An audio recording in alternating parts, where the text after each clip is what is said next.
En exclusivité ce soir pour Canal 9-RTC, notre équipe de reportage vous entraîne dans un lieu tout à fait sensationnel puisque nous sommes au 6e sous-sol d'une usine où vivent des nouveaux esclaves. Alors je ne vous lâche pas, je vous entraîne dans ce sous-sol et mon équipe avec. Ici le taux d'humidité semble très élevé. Nous allons à la rencontre d'un couple qui a, après 6 mois d'enquête de nos reporters, accepté de répondre à nos questions. Je découvre 2 litières, un couple, une sorte de cachot. Monsieur, madame, bonsoir.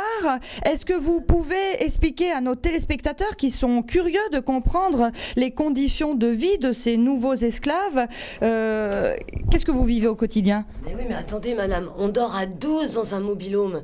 Il n'y a même pas de couchette pour tout le monde. Vous imaginez comment c'est dur pour nous? Mais il faut que le monde le sache. Alors ici, nous ne sommes pas dans un mobil-home, hein, nous sommes au 6e sous-sol. Est-ce que vous êtes punis, vous êtes enchaînés? Non, mais on l'a été. Vous savez comment ça se passe? C'est quand on essaye de s'enfuir. Ah, il y a une panne d'électricité. Alors, d'accord, très bien. Donc on continue, on réalise ce reportage dans des conditions difficiles, comme vous pouvez le voir. Ce que vous pouvez entendre peut heurter la sensibilité de certains de nos spectateurs. Nous en sommes tout à fait conscients. Ce sont des révélations exceptionnelles. Mais oui, madame, on les connaît, les coups de fouet. Et puis ça continue la deuxième fois. On nous enchaîne pendant 1 semaine, madame. Alors ce reportage n'est pas censuré.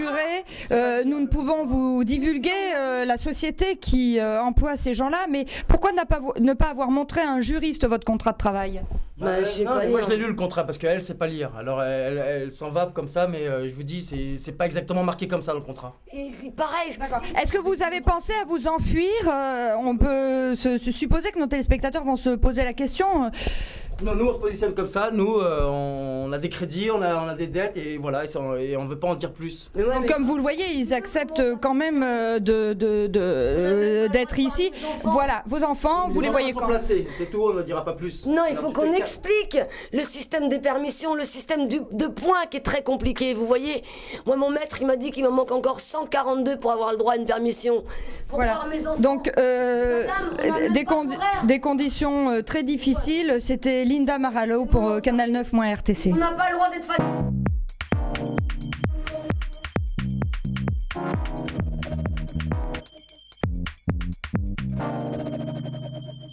Le grand débat de Canal 9-RTC est aujourd'hui consacré à l'esclavage. Nous sommes heureux d'accueillir sur ce plateau Monsieur Michel de Saint-Martin, secrétaire d'État chargé de la législation sociale auprès du ministère du Travail, et Monsieur René Gros-Deschamps de Vilmorin, président de la Ligue pour le rétablissement de l'esclavage. Alors messieurs, nous venons de voir un reportage exclusif de Canal 9-RTC consacré aux nouveaux esclaves. Le chiffre de 250 000 nouveaux esclaves est avancé par l'un de nos enquêteurs. Ce chiffre, selon certaines sources, serait en deçà de la réalité. Les conditions de vie d'un des esclaves sont, disons, difficiles. Alors, Monsieur Gros-Deschamps, quelle est votre première réaction devant ce témoignage? Bien, pour commencer, si je ne connaissais pas le souci d'objectivité de Canal 9-RTC, j'aurais l'impression d'être en face d'une grossière tentative de manipulation.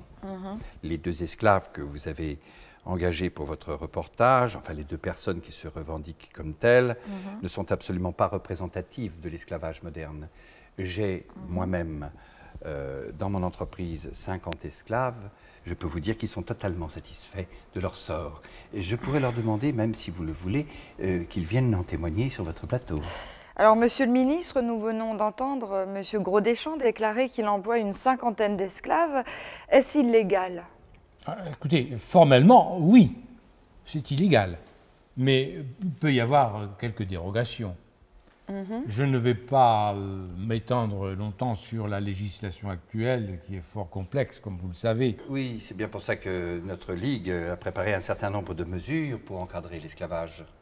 Je voudrais quand même que les téléspectateurs se rendent compte, ainsi que Monsieur le ministre, que nous sommes aujourd'hui dans une situation assez grave. Comment voulez-vous que nous résistions à la concurrence des pays émergents sans rétablir l'esclavage? S'il y a quelqu'un qui a un remède miracle, alors à ce moment-là, qu'il me le dise. Monsieur le ministre, est-ce que le gouvernement a cette recette miracle? Personne ne nie cette réalité économique profonde. Mais nous avons récemment fait voter une loi sur la concurrence. La loi sur la grande concurrence. Sur la grande concurrence, si vous voulez. Et cette loi permet quand même un certain nombre de dérogations au Code du travail. Oui. Elle vous satisfait, Monsieur Gros-Deschamps? Nous avons soin, pas de géant. Non, c'est trop peu, ça n'a pas... Non, écoutez, s'il faut que je sois clair, le rétablissement de l'esclavage n'aura pas simplement comme intérêt de défendre l'économie de notre pays, il aura aussi comme intérêt de défendre les esclaves eux-mêmes. Alors tout de même, certains de nos téléspectateurs pourraient se demander s'il ne s'agit pas là d'un retour en arrière. On pense à Spartacus, à l'abolition de l'esclavage en 1848. Ah, ça vous fait réagir, Monsieur Gros-Deschamps? Oui, parce que je ne sais pas où est-ce qu'on est. On est en train de parler de Spartacus. Vous voulez qu'on parle de l'homme de Cro-Magnon, par exemple, si vous voulez? Non, c'est ridicule. L'esclavage moderne n'a rien à voir avec ces chaînes, ces tambours, ces films de la Metro-Goldwyn-Mayer et autres caricatures. Non, l'esclavage moderne, mademoiselle, l'esclave moderne, il a sa voiture, il a un réfrigérateur dans lequel il y a la nourriture nécessaire à sa survie. Et il regarde la télévision. Et il regarde ce soir. Et il attend des résultats. Et d'ailleurs, j'en profite pour dire bonjour aux esclaves. Alors, c'est certainement vrai pour la majorité des nouveaux esclaves, mais comme vous l'avez vu dans le reportage, certains vivent dans une cave, d'autres dans un mobil-home. Vous savez, j'ai pas mal d'esclaves, enfin, qui avant étaient des anciens SDF. Vous pouvez peut-être retourne sur l'asphalte, peut-être. Monsieur le ministre, une réaction sur cette réalité? Écoutez, vous savez, les pouvoirs publics ont l'intention de suivre très attentivement ces nouvelles pratiques sociales qui se développent dans le pays. L'inspection du travail a été saisie, vous le savez. Nous avons créé une commission pour éventuellement, avec l'appui d'ailleurs de la participation tout au moins des députés de l'opposition, pour créer une certaine émulation. Ah mais nous sommes, alors là, je vais vous dire, la Ligue, et je suis son représentant, nous sommes totalement en accord avec ces propositions de discussion. Nous voulons rentrer dans ces commissions. Revenons à l'esclavage, messieurs, si vous le voulez bien. Quelles seraient les premières mesures à prendre? Alors, voilà, une loi qui impose que l'esclavage soit régi par des contrats, contrats d'esclaves.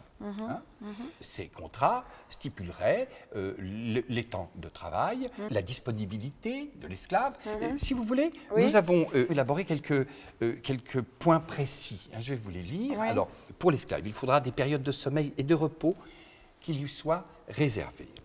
Sa nourriture. Alors, sa nourriture devra répondre à un certain nombre de critères.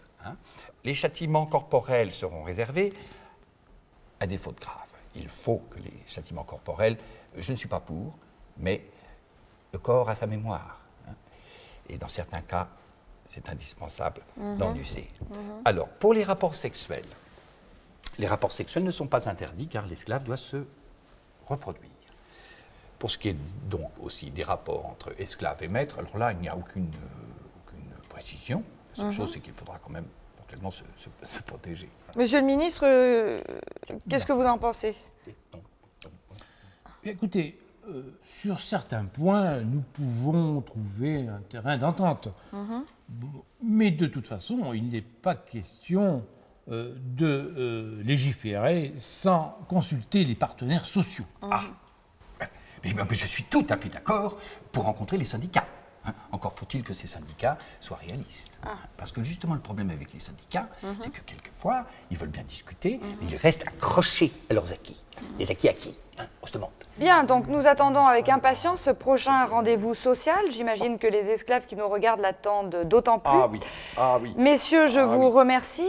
Je vous retrouve quant à moi la semaine prochaine. Le grand débat sera consacré à la pénibilité de trouver des domestiques en zone rurale. Très bonne semaine sur Canal 9-RTC.